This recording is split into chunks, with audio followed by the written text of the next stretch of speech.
My dear students, welcome to my YouTube channel ঘরে ঘরে English.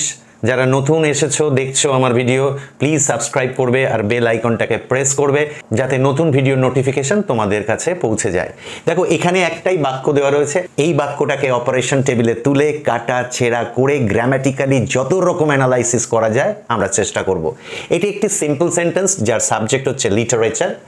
Certainly মানে নিশ্চিতভাবে লিটারেচার মানুষদেরকে ইনার ডিলাইট অর্থাৎ অন্তরের আনন্দ দেয়। এটাকে প্রথমে আমরা কি করব জানো? এই বাক্যটাতে একটাই ফাইনাইট ভার্ব আছে, কি? প্রোভাইডস।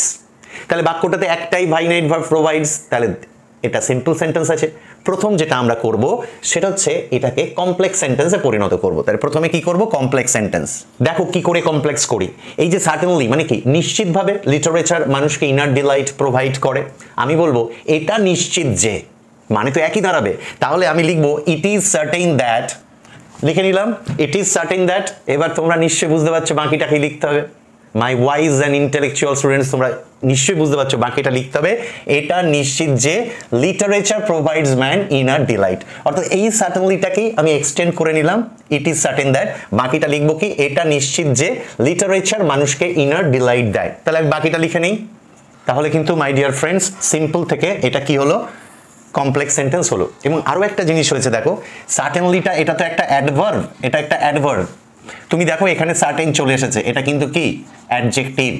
অর্থাৎ তোমাকে যদি বলতো যে এই সার্টেনলি অ্যাডভার্বটাকে যদি বলতো যে মেক, তাহলেও জানতে সেই একই উত্তরই আসতো, it is certain that the literature provides man inner delight. অর্থাৎ এটা দুটো কাজ করছে, সিম্পল থেকে কমপ্লেক্স করছে and at the same time certainly অ্যাডভার্বকে কিসে পরিণত করছে?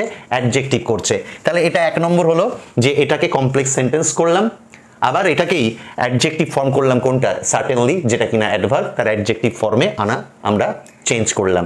চলো এবার আরেকটা ফর্মে কাটাছেড়া করা দেখা যাক। এই বাক্যটার এবার ভয়েস চেঞ্জ করতে বলেছে। All my students, you know very well how to change from active to passive voice, but still I'm doing it. Literature certainly provides man inner delight.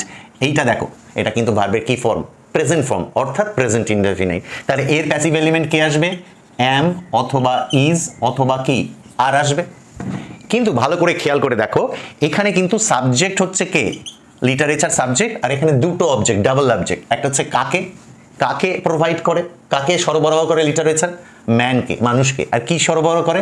Inner delight. তাহলে এটাও একটা অবজেক্ট, এটাও একটা object. যে কোনো একজনকে আগে আনতে হবে, আমরা ম্যানটাকে আগে আনবো, ঠিক আছে? আর তাহলে ইনার ডিলাইট যেটাকে আগে আনবো না, সেটা রিটেইনড অবজেক্ট হিসেবে পিছনেই কি থেকে যাবে। তাহলে আমরা প্রথমে কি আনবো? ম্যান, লিখলাম ম্যান। তারপরে এখানে আমি বলেছি কি? প্রেজেন্ট ইনডেফিনিট, মানে আমি অ্যামিজারের একটা প্যাসিভ এলিমেন্ট আনতে হবে। আগের অনেক ক্লাসে বলছি, এতদিনে তোমরা নিশ্চয়ই বুঝে গিয়েছো যে সেই প্যাসিভ এলিমেন্টটা দিলেই তবে এই যে ভার্বের প্রেজেন্ট ফর্ম, তাকে ভার্বের কি? থার্ড ফর্ম করতে পারবে। আর প্যাসিভ করতে গেলে এই ভার্বকে থার্ড ফর্ম করতেই হবে। তাহলে কি করব? ম্যান ইজ, দেখো লিখলাম ম্যান ইজ প্রোভাইডেড। এইটা কিন্তু কি লিখলাম? Passive element. ম্যান ইজ, যেই প্যাসিভ এলিমেন্ট বসালাম তখন প্রোভাইডেড থার্ড ফর্ম কি দিলাম? প্রোভাইডেড। পরে রয়েছে কি? ইনার ডিলাইট, অর্থাৎ রিটেইনড অবজেক্ট। তাহলে ম্যান ইজ প্রোভাইডেড, এখানে একটা উইথ দিলে ভালো হয়, দেব উইথ, প্রোভাইডেড উইথ, লিখে দাও ইনার ডিলাইট। ইনার ডিলাইট লিখে দিয়েছি। এইটা কিন্তু রিটেইনড অবজেক্ট, রিটেইনড অবজেক্ট অর্থাৎ যে অবজেক্টটাকে আমি সামনে নিয়ে যাইনি। উইথ ইনার ডিলাইট, লাস্টে লিখে দেবো কি? By literature. দেখো বাই লিটারেচার লিখে দিলাম। তোমাকে এটাও বলে রাখি, আমি কিন্তু ইচ্ছা করলে এই ইনার ডিলাইটটাকেও আগে আনতে পারি। সেক্ষেত্রে রিটেইনড অবজেক্ট কোনটা পড়ে থাকবে? এখানে ম্যান। তখন কি হবে? তখন হবে ইনার ডিলাইট ইজ প্রোভাইডেড, এখানে উইথের জায়গায় কি দেবো? প্রোভাইডেড টু, কাকে প্রোভাইড করা হচ্ছে? এইটা হচ্ছে রিটেইনড অবজেক্ট। তখন রিটেইনড অবজেক্ট এখানে থাকতো প্রোভাইডেড টু ম্যান বাই, তখন কি? লিটারেচার চলে যেত। চলো আরেকটা কি করা যায় দেখি। নাও লুক মাই ডিয়ার স্টুডেন্টস, এখানে বলা হচ্ছে ইন্টারোগেটিভ সেন্টেন্স করতে হবে। অর্থাৎ ইন্টারোগেটিভ সেন্টেন্স মানে কি? তোমাকে একটা কোশ্চেন আনতে হবে এবং মানেটা ঠিকই থাকবে। অর্থাৎ বাংলায় একটু বলি, বুঝতে সুবিধা হবে। Literature certainly provides man inner delight, অর্থাৎ লিটারেচার নিশ্চিতভাবে মানুষকে অন্তরের সুখ দেয়, অন্তরের আনন্দ দেয়। তার মানে এরকম করব, লিটারেচার কি আমাদের অন্তরের সুখ দেয় নাকি? এইভাবেই আমি ইন্টারোগেটিভটা আনবো। তাহলে ইন্টারোগেটিভ করতে গেলে দেখো লিটারেচারের এই যে সাবজেক্ট, এরপরে না যদি একটা আমি বলছি লিস্টগুলো শোনো, am, is, are, was, were, has, have, had, shall, should, will, would, can, could, may, might, must, এরকম যদি এখানে কিছু থাকতো, এই যেগুলো বললাম, তাদেরকে সামনে এগিয়ে দিলেই কিন্তু কি হয়ে যেত? কোশ্চেন হয়ে যেত। কিন্তু প্রেজেন্ট ইনডেফিনিটে তেমন কিছু দেখছি না, তাই আমাকে যখন আমার অরিজিনাল আমি চাবি খুঁজে পাচ্ছি না বাইকের বা আলমারির, তাহলে আমার একটা ডুপ্লিকেট চাবি এনে কাজ চালাতে হবে। তাহলে ওই যে am is are, was, were, has, have, had এদেরকে যখন পাচ্ছি না, তখন আমাকে একটা ডুপ্লিকেট বা ডামি অক্সিলারি আনতে হবে। যেহেতু লিটারেচার থার্ড পারসন সিঙ্গুলার, তাই এইটাকে এই সাবজেক্টের আগে আমাকে একটা ডাজ ডামি অক্সিলারি বসাতেই হবে। সাবজেক্টের আগে একটা অক্সিলারি না বসালে কোশ্চেন আসবে না। আমাকে তো ইন্টারোগেটিভ করতে বলেছে, তাই না? আর একটা জিনিস মনে রাখবে ইন্টারোগেটিভে, এটা তো তোমাকে ডাজ আনতেই হচ্ছে কোশ্চেন করার জন্য। যদি am is are, was, were, can, could থাকতো, ক্যান থাকলে ক্যানটা আগেই দিতা, মিটে যেত, তখন আর ডাজ লাগতো না। তাহলে ডাজ আনার সাথে আরেকটা জিনিস মাথায় রাখবে কিন্তু, যে নট থাকলে নট বাদ যাবে, না থাকলে আসবে। থাকলে নট বাদ, না থাকলে নট আসবে। কই এখানে তো কোনো নট নেই, তার মানে নট আসবে। তাহলে উত্তর আমি হবে এরকম, ডাজ, দেখো ডাজ লিখলাম। এবার যেহেতু নট নেই, তাহলে আমাকে একটা নট লিখতে হবে। নট লিখলাম। এবার আমাকে দিতে হবে subject, does not literature. Does not literature এটা দিয়ে দিলাম সার্টেনলি, লিখে নিলাম ডাজ নট লিটারেচার সার্টেনলি। এইবারে দেখো যেহেতু এখানে ডাজ ব্যবহৃত হয়েছে, literature third person singular, does যেহেতু ব্যবহৃত হয়েছে, এই যে মূলভার প্রোভাইডের গায়ে এস আছে, ওই প্রোভাইডস আর ওর গায়ে আর এসটা থাকবে না, যেহেতু এখানে ডাজ হয়ে গিয়েছে থার্ড পারসন সিঙ্গুলারের কারণে। তাহলে শুধু প্রোভাইড হবে, প্রোভাইড, বাকিটা লিখে দেবো ম্যান ইনার ডিলাইট। এত কিছু করার পরেও কিন্তু একটা জিনিস তোমাকে খেয়াল রাখতে হবে, লাস্টে কিন্তু কোশ্চেন মার্কটা দিতে কিন্তু ভুলো না। কারণ ইন্টারোগেটিভ করলাম, সামনে ডাজ আনলাম, নট নেই বলে নট আনলাম, সব হলো, but if you do not put the question mark at the end of the sentence, তার মানে তীরে এসে আমার তরি ডুবে গেল। মানে কিন্তু একই আছে। Does not literature certainly provide man inner delight. Literature কি মানুষদেরকে নিশ্চিতভাবে ইনার ডিলাইট দেয় নাকি? তার মানে কি দেয়। তাহলে 3 নম্বর আমরা শিখে নিলাম interrogative sentence. We are doing different types of changes, grammatical changes on a same sentence. Now please wait and watch the next one. এবারে কি বলছে? ফ্রেম আর WH কোশ্চেন্স। WH কোশ্চেন্স মানে WH দিয়ে যে শব্দগুলো দিয়ে কোশ্চেন হয়, who, what, which, where, when, এগুলো তোমরা জানো। তাহলে আগের মতো ইন্টারোগেটিভই আনতে হবে, কোশ্চেন তো। তাহলে আগের মতোই ইন্টারোগেটিভ সেন্টেন্সে যেমন ডাজ এনেছিলাম, এখানে আবার ডাজটাই আসবে। কিন্তু ওখানে কি ছিল? নট ছিল না বলে নট আনতে হয়েছিল। এখানে কি হবে জানো? তোমাকে এমন একটা কোশ্চেন ফ্রেম করতে হবে WH ওয়ার্ড দিয়ে, যার অ্যান্সারটা এটা হবে। অর্থাৎ এমন একটা কোশ্চেন তৈরি করো যার অ্যান্সার এইটা হবে। তাহলে literature certainly provides man inner delight. তাহলে আমি প্রশ্ন করব, লিটারেচার মানুষকে কি প্রোভাইড করে? তাই তো? কেউ কোনোদিন কোশ্চেনের মধ্যে কি অ্যান্সারটা থাকবে? আমি যদি কাউকে জিজ্ঞেস করি, ভাই তুই কোথায় যাচ্ছিস, সে উত্তর দেবে আমি বাজারে যাচ্ছি। আমি কি বলবো, ভাই তুই কোথায় যাচ্ছিস, বাজারে যাচ্ছিস? আমি কি উত্তরটা কি আমার কোশ্চেনের মধ্যে রেফার করব, নাকি কোশ্চেন করব সে অ্যান্সার দেবে?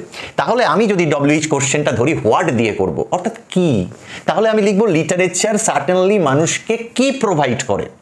আমি কোশ্চেন করব কি প্রোভাইড করে, আমি জানি না ইনার ডিলাইটটা প্রোভাইড করে। তাই আমার কোশ্চেনের মধ্যে হোয়াটের জন্য এই ইনার ডিলাইটটা আমি কি রাখবো, বাদ রাখবো। অ্যান্সার হিসেবে এই বাক্যে আমি উত্তরটা পেয়ে যাব যে লিটারেচার কি প্রোভাইড করে, না ইনার ডিলাইট প্রোভাইড করে। ঠিক আছে? তাহলে ওটাতে ছিল কি, নট ছিল না বলে আনতে হয়েছিল, নট থাকলে বাদ যাবে। এখানে কিন্তু এই হোয়াটের দরুন ইনার ডিলাইটটা বাদ যাবে। তাহলে চলো আমি লিখে নেই। প্রথমেই আমি লিখবো হোয়াট। হোয়াট লেখার পরে আমার এবার প্রশ্ন হচ্ছে, সেই একই সেম থিওরি, ডাজ আনতে হবে সাবজেক্টের আগে। তাহলে হোয়াট ডাজ লিখলাম, ডাজ, হোয়াট ডাজ। এটাই কিন্তু ইন্টারোগেটিভ সেন্টেন্স করতে বলছে না যে তোমাকে নট নেই বলে নট আনতে হবে। নটের কিছু মাথায় এখানে এনো না, এখানে তুমি WH কোশ্চেন বানাচ্ছ। তাহলে হোয়াট ডাজ, সাবজেক্টটা দাও কি, লিটারেচার। হোয়াট ডাজ লিটারেচার, ঠিক তারপরে লিখবো কি, what does literature certainly. Certainly লিখে দিলাম, সার্টেনলি। আর এই যে ভার্ব প্রোভাইড, আগেরটার মতোই প্রোভাইডস আর থাকবে না, কারণ লিটারেচার থার্ড পারসন সিঙ্গুলারের জন্য সামনে তো ডু এর সাথে ইএস যোগ করেছি, ডাজ। তাহলে শুধু প্রোভাইড, লাস্টে কি হবে, লাস্টে হবে ম্যান বলে। এক্ষেত্রেও কিন্তু লাস্টে তোমাকে জিজ্ঞাসার চিহ্নটা দিতেই হবে। সেক্ষেত্রে ইনার ডিলাইটটাকে আমি বাদ রাখবো, কারণ আমি হোয়াট দিয়ে ওই অ্যান্সারটাই চাইছি। তাহলে আমি কোশ্চেনের মধ্যে তো অ্যান্সার রাখবো না। তাহলে এই কোশ্চেন এমনভাবে বানালাম, এই বাক্যটা এই কোশ্চেনের অ্যান্সার হবে। এটাই হচ্ছে difference between framing the WH questions and making the interrogative sentence. কিন্তু দুটোতেই কিন্তু এই ডাজটাকে ইউজ করতে হবে, আদারওয়াইজ কোশ্চেন মার্ক কি আসবে না। এটা তুমি হোয়াট দিয়ে করেছো, এটা হুম দিয়েও করতে পারো। হুম মানে কি, কাদেরকে বা কাকে। তাহলে literature certainly provides man inner delight, একই জিনিস হতো, whom does literature certainly provide, তখন ম্যানটা বাদ যেত, তখন আবার ইনার ডিলাইটটা কি চলে আসতো।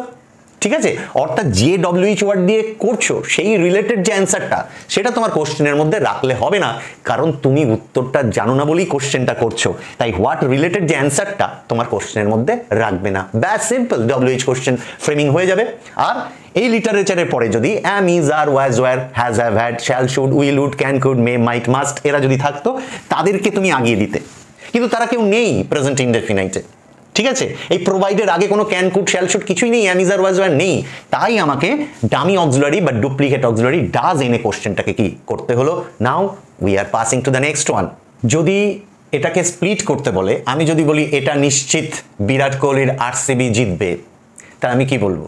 বিরাট কোহলির আরসিবি জিতবে, এটা একটা বাক্য করব, তারপরে বলবো কি এটা নিশ্চিত, মানে এই ব্যাপারটাই নিশ্চিত যে বিরাট কোহলির আরসিবি জিতবে, এটা নিশ্চিত। ঠিক তেমনই প্রথমে লিখবো literature certainly provides man inner delight, শুধু সার্টেনলিটা বাদ দিয়ে বাকিটা আগে লিখে নেই। লেখো, তোমরা জানো তো স্প্লিট মানে কি? দুটো সিম্পল সেন্টেন্সে আলাদা করে স্প্লিট মানে ভাঙা। তার মানে এখান থেকে আমাকে দুটো সেন্টেন্স ক্রিয়েট করতে হবে এবং দুটোই যেন সিম্পল সেন্টেন্স হয়, অর্থাৎ তাতে একটা সাবজেক্ট থাকবে আর একটাই ফাইনাইট ভার্ব থাকবে। প্রথমে সার্টেনলি বাদ দিয়ে বাকিটা লিখে নেই, তাহলে আমার একটা সেন্টেন্স হয়ে যাবে। প্রথম বাক্যটা কিন্তু হয়ে গেল, literature provides man inner delight. পরের বাক্য তো একদম সোজা, এইটা থেকেই সেন্টেন্সটা ক্রিয়েট হবে, ইট ইজ সার্টেন। ব্যাস, আমার স্প্লিটিং কিন্তু কমপ্লিট, দুটোই সিম্পল সেন্টেন্সে হয়ে গেছে। সো 5 নম্বর হয়ে গেল। দেখি আর কি করা যায়।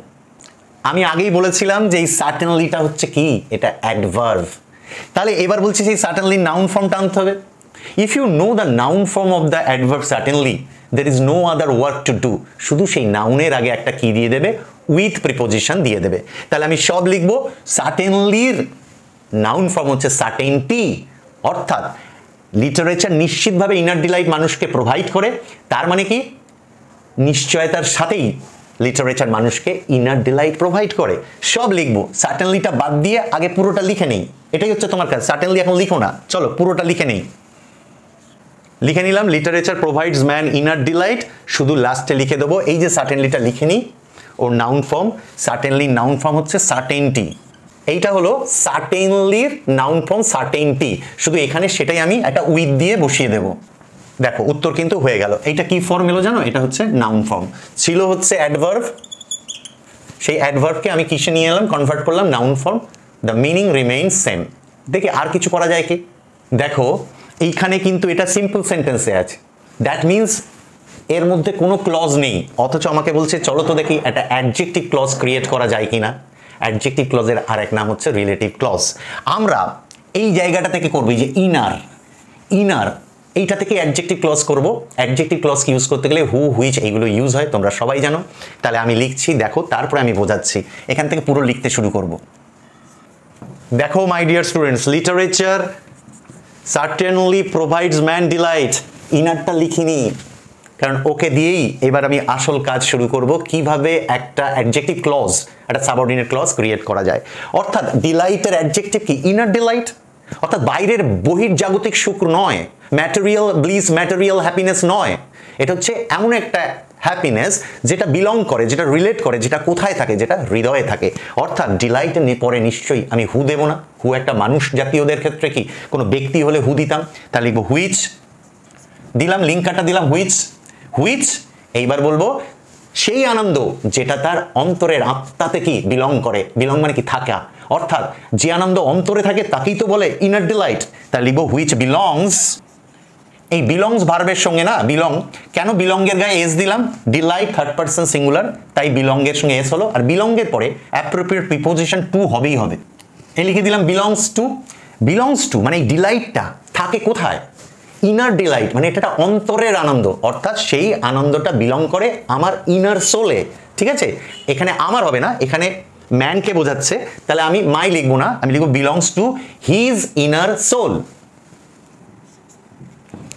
হলো, তাহলে এটা হয়ে গেল অ্যাডজেক্টিভ ক্লজ। এইটা কিন্তু অ্যাডজেক্টিভ ক্লজ হলো এই হুইচ থেকে এই পর্যন্ত, এবং অ্যাট এ সেম টাইম এই সিম্পল সেন্টেন্সটা এখানে কিন্তু কমপ্লেক্স সেন্টেন্সও হলো। তাহলে আমরা দেখলে যে একটি সেন্টেন্সকে কত রকমভাবে আমরা গ্রামাটিক্যালি চেঞ্জ করলাম, অ্যানালাইসিস করলাম। শুধু দেখলে হবে না, মুখস্থ মতো করলে হবে না, একেবারে ভেতরে ডিপলি ঢুকে, মানে সুপারফিশিয়ালি না, ডিপলি তোমাদেরকে ব্যাপারটা বুঝতে হবে, and then you can get the actual joy and excitement of English grammar. চলো, আজ অনেকটাই হলো, আবার একটি ক্লাস নিয়ে তোমাদের সামনে হাজির হব। খুব ভালো থেকো, মন দিয়ে পড়াশোনা করো। আজকের মতো এখানেই শেষ করছি। টাটা, আলভিদা।